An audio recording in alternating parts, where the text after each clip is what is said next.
Hello, I'm Robert Griffin, the Executive Minister here at the Sunshine Cathedral in Fort Lauderdale, Florida. I want to thank you for joining us for worship via the internet today. And if you are ever in the Fort Lauderdale area, let me personally invite you to stop by and worship with us on Sunday mornings at 9 and 10:30 a.m. We also invite you to join us on our Facebook group or follow us on Twitter. But for this moment, let's go inside and see what exciting worship opportunity lay in store for us.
Our first reading is from the wisdom of Eleanor Roosevelt. You gain strength, courage, and confidence by every experience in which you really stop to look fear in the face. You are able to say to yourself, I lived through this horror. I can take the next thing that comes along. In these human words, God's voice is heard. Our second reading is from the wisdom of Cicero. Not for ourselves alone are we born. In these human words, God's voice is heard. Our third reading is from the Gospel according to Luke. Pharisees came to Jesus to warn him, you need to go far, far away from here. Herod wants to kill you. Jesus answered them, go and tell that old fox that I don't have time to worry about him. Today and tomorrow and the day after that, I'm busy ministering to people who suffer in mind and body. In these human words, God's voice is heard. Well, the choir anthem was beautiful and deserves a beautiful story to follow it. Instead, you're getting this one. When I was a child, I had two brothers. In fact, as an adult, I have two brothers. We're all still around. But boys, especially in rural, sort of rough and tumble areas, boys play rough. And even though I was a different kind of boy than almost every other boy, one still lives where one lives, and one has to participate as best one can. And so, in this rough and tumble world, but it was also sort of a rural world, so you kind of had to make up your own fun. So there was rough and tumble, made up fun. And so mostly what my brothers and I did for fun is we would wrestle, we would fight, because that seemed healthy. And so we would just wrestle all the time. But to make it a game, to make it fun, we would wrestle as characters, and we would try to take on the characteristics of the character. We would try to develop whatever specific martial skill of that character might have had. And so my brother, the youngest one was too young, but the other one and I, he was always the Tasmanian devil from Bugs Bunny. Do you remember that? Just all over the place, just raw energy and rage and just slinging about, and he was all terrible. And so I needed to be able to combat the Tasmanian devil, but I needed to be able to do it with authenticity. I needed to do it as the person that I am. I mean, I couldn't just be another Tasmanian devil. That wouldn't work. So the character that I assumed to combat the Tasmanian devil was Batgirl.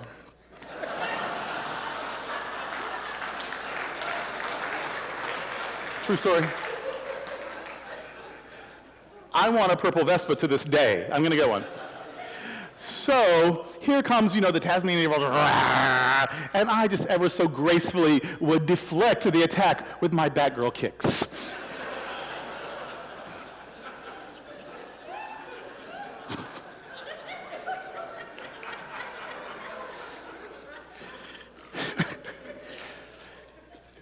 And it worked because I was being me, and it was fun, and it was, and we got through that period of childhood. Also, as a child, even a little bit younger than that, I used to love the Walt Disney movie Sleeping Beauty. I didn't care much about the star of the film, who she just slept through the whole thing. I mean, how interesting was she? But I loved the fairies. Surprise! Spoiler alert. So,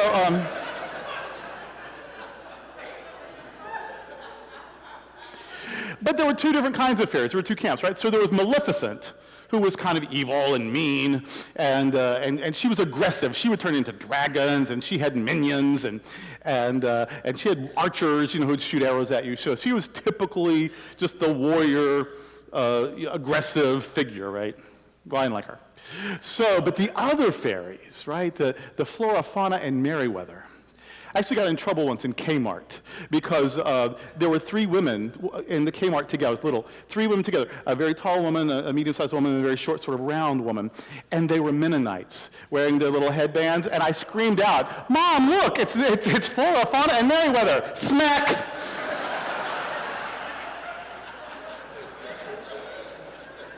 I didn't have a Batgirl block for that one, but anyway, so I loved Flora, Fauna, and Merryweather, right? And their battle techniques were so different, right? They didn't have minions. They didn't turn into dragons. In fact, they had a big spat amongst themselves one time, and their big spat was just throwing color at each other. Like they would turn the cake and the dress they were trying to make for the Princess Aurora's birthday, they just turning it different colors. That was their big spat, was just forcing colors onto things, right? So in their big battle with Maleficent, though, and the prince is going up against him, so the good fairies are going to back up the prince.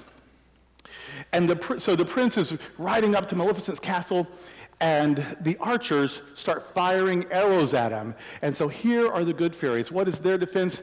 They turn the arrows into flowers. And flowers are just raining down on the prince. Isn't that nice? And then the prince, when he is riding his noble steed across rooftops, and he needs to jump from one rooftop to the other. Yes, this is Grand Jeté when I enact it. When he jumps from one rooftop to the other, then, but it was too far. It was too far to make it, right? So the good fairies make a rainbow bridge. So the steed can just, sort of pony trot across it. These are warriors. And they win. They win with their flowers and their rainbows and their color. Somehow, all of that came to mind as I was reading the gospel text today. Not you?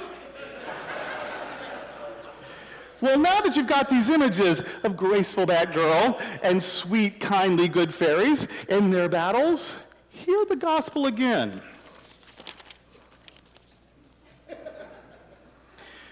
Pharisees came to Jesus to warn him. You need to go far, far away from here. Herod wants to kill you. And Jesus answered them, go and tell that old fox I don't have any time to worry about him. Today and tomorrow and the day after that, I'm busy ministering to people who suffer in mind and body, flowers, rainbows. And it even makes so much more sense, and it's clearer if we had heard just one more verse.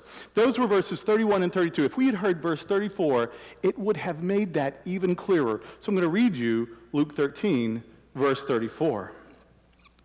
Jesus is talking to the Pharisees who are warning him that the puppet king Herod, part of the imperial system, is coming for him. He's sending people after him. He's in trouble. His days are numbered, trying to scare Jesus and try to get rid of him. And Jesus talks back to them. You tell him blah, blah, blah, and I'm going to do it my way, and he doesn't scare me, and even if he does, I'm going to let him know it. And then we see Jesus sort of turning and stepping into a spotlight and having a little soliloquy, talking sort of in his head to nobody in particular, or maybe to Luke's audience. And so, verse 34, Jesus says, Jerusalem, Jerusalem, you kill the prophets. You stone to death the people God has sent you. How many times I wanted to help you. I wanted to gather you together as a hen gathers under her wings her chicks, but you would not let me. A hen. He has called Herod a fox, but has compared himself to a hen. It's rather like Batgirl and the Tasmanian Devil. It's like the good fairies with their flowers and rainbows against Maleficent and her archers and dragons. A fox in a hen house is a frightening image, but Jesus' battle image is that of a hen, a mother hen. And I think that actually says at least three very powerful things to us today, and I want to share them with you. First, fox v. hen. That is just sort of a ridiculous image right away, right? And yet it shows you what divine power is like. He thinks that Herod is a cunning, sneaky, dangerous fox. So you'd think he'd want to be an eagle with talons, or a poisonous snake, or a wolf with claws and sharp teeth. But no, he chooses, or Luke chooses for him, the image of a hen, a mother hen. And that is so consistent with the way divine power is represented throughout Jesus' stories, the stories about Jesus. Jesus' stories show him as conquering oppression and conquering dis-ease and conquering dysfunction and conquering fear, but never with battlements, never with chariots and spears and shields. The Apostle Paul even said, the weapons of our warfare are not physical, they're not material. And so Jesus' power is, at Christmas time, infant power. And Jesus' power is, in Revelation, lamb power. And Jesus' power on Good Friday, Golgotha, is the power of humiliation and death, but that not being the end of the story. It is always the humble and the simple and the weak that seems to demonstrate divine power the most in stories about Jesus. And so, yes, the fox is coming to the hen house, and mother hen is ready, just as she is, with just concern, compassion, and love as her weapons. I think that's very, very powerful for us. Secondly, not only is it sort of a peaceful image, a mother hen, it is a feminine image, not a rooster. Roosters are scrappy. Roosters have claws. Roosters don't even want other roosters around the hens. Roosters protect the hen house. Rooster would have been a more aggressive image. Jesus says mother hen. I want to be like a mother hen.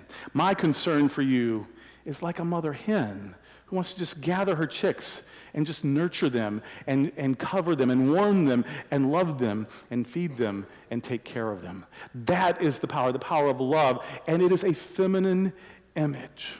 There is actually quite a bit of gender fluidity in the scriptures that the patriarchal church has overlooked. And yet it takes some doing to overlook it. It is completely a matter of gender fluidity and gender nonconformity for the biologically male Jesus to call himself a mother hen. How did we miss it? It's kind of a big story, and it's in one of the big books, the gospel. It's not in one of the tiny ones. It's not in Philemon, which you could just rip out and never read again anyway. I don't like Philemon. It's in Luke. But Luke does that a lot. Luke says the kingdom of God is like a grandmother baking bread for the family, and she just keeps adding yeast until the entire loaf rises. The kingdom of God is like manna. Or Luke says the kingdom of God is like a woman, a housewife, who loses a coin. It's probably part of some piece of jewelry, and she loses it, but the divine can't lose anything. It's not an option. And so this woman who represents the kingdom of God tears the house apart looking for that lost coin because it can't be lost. She just won't lose it. And then today, divine love being expressed through Jesus is like a mother hen who, even when her chicks are ignoring her, she just wants what's best for them, just wants to love them into wholeness. And even though that is a maternal image, it is actually not gender specific. It's the kind of love each of us can experience. It is the kind of love that each of us can express. It's the kind of love that each of us can share. And Y and X chromosomes just don't have anything to do with it. Someone needs to tell people in current political debates about mother hen philosophies.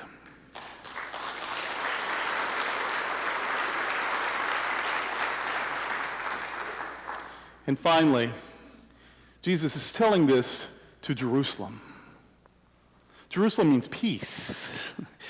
Jesus is saying, you are supposed to be a place of peace, but there's not a lot of peace going on right now.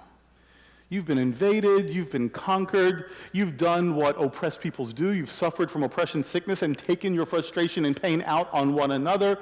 You have taken it out on yourselves. But I want you to have peace. I want you to be whole. I want you to experience a peace and a hope and a joy that circumstances can neither give nor take away. He wants peace for Jerusalem, even when Jerusalem doesn't offer him any peace. It's Jerusalem where he will get in a lot of trouble and suffer and be tortured to death. But still, he says, you are acting out of pain, and I wish you didn't have that pain. I just want to love you into wholeness. That actually came to mind to me last week when a Supreme Court justice, who actually did not love many people in our community, who did not work to protect people in our community, who in fact said some very terrible things about our community and worked to block justice and equality for our community. But when he died, I found myself not being able to rejoice. At some point in middle age, I became so fully human I could not rejoice at the fall of an enemy. And I honestly prayed, may you receive the peace in death that you tried to deny so many people in life. That's mother hen spirituality.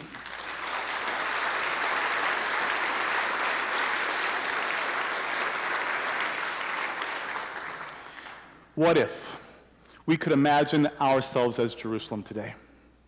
What if we could imagine Jesus talking directly to us, saying, I want you to have peace. I know people have hurt you. I know people have been mean to you. I know people have misunderstood you. I know you've hurt each other because in your woundedness, you didn't know how better to behave. I know that when things go wrong, you blame yourself because everyone else has blamed you. I know there's been a lot of pain in your life, but I just so want to love you into wholeness so that even if I can't fix what's going on around you, I can help you not internalize it for yourself. I want to love you so much that you know you're lovable. I want to love you so much that you can learn to go to peace instead of to pieces. I want you to be peaceful people. And that isn't just anti-war, though it is. And that isn't just anti-violence, though it is. And that's not just anti-oppression, though it is. It's also when those things are going on, you don't internalize them and use them as weapons against yourself and then against your neighbor. I want you to go to peace instead of to pieces. I want you to know that divine love enfolds you, covers you like warm feathers of a mother hen, and will never let you go. Because if you know that you're lovable, and if you know you are loved from this moment on throughout eternity, and that nothing can separate you from that love, then you will be able to go to peace instead of to pieces.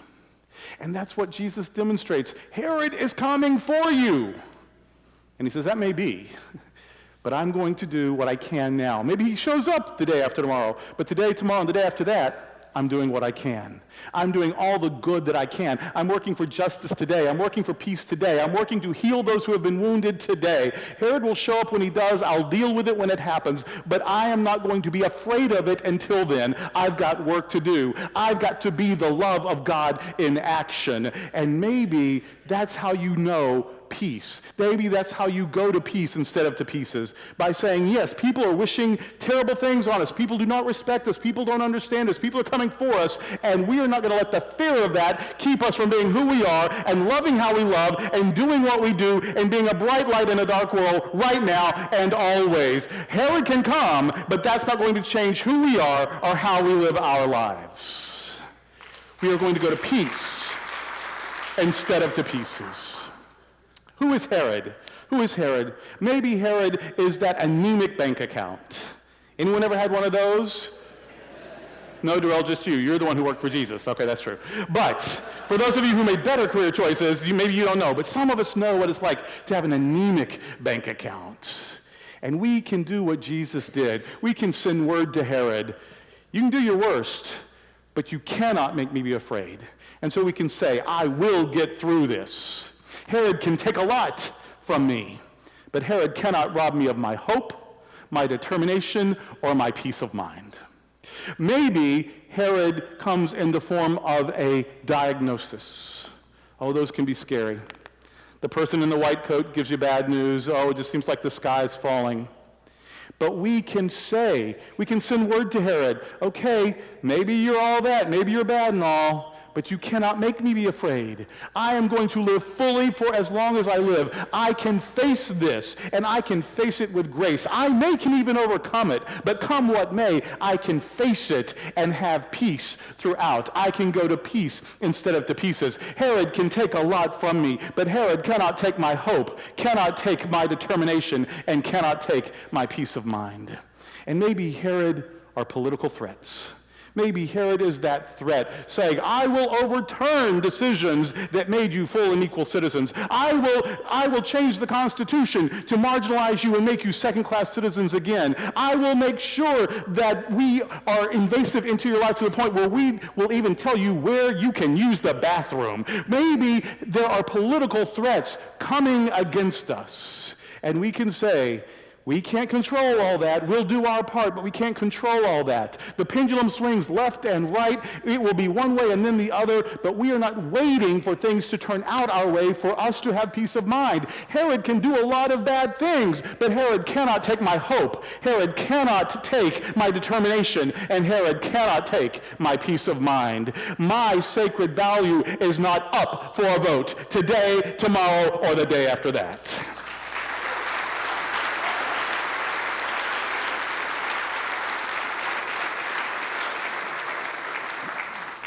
Oh, the foxes, they are nuisances. They can try to cause trouble, but they cannot trouble those who choose to go to peace instead of to pieces. Let's not give Herod too much time or energy. Whatever we're facing, let's instead know that we are loved, and that love will never let us go. And that love assures us that we each have sacred value. And if we know that, and remember that, and celebrate that, and share that, we can always go to peace instead of to pieces. That's mother hen spirituality, and this is the good news. Amen.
Thank you for joining us today here at the Sunshine Cathedral. If you're ever in the Fort Lauderdale area, we invite you to stop by and worship with us on Sunday mornings at 9 and 10:30 a.m.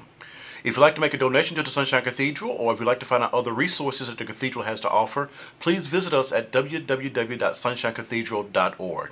Until the next time, we look forward to seeing you here at the Sunshine Cathedral.